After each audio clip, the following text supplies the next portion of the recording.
Hello, this is Jan with Korbel Bird Toys. Today I have a little foot toy. This could be for macaws or Amazons, long in there. It's kind of like that.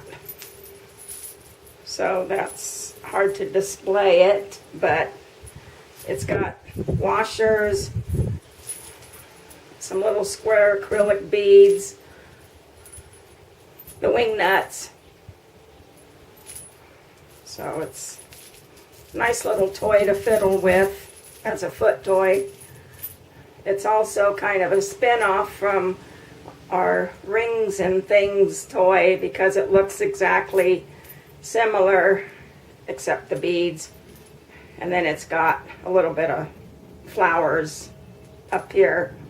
But anyway, it's similar. So that's it. Thank you.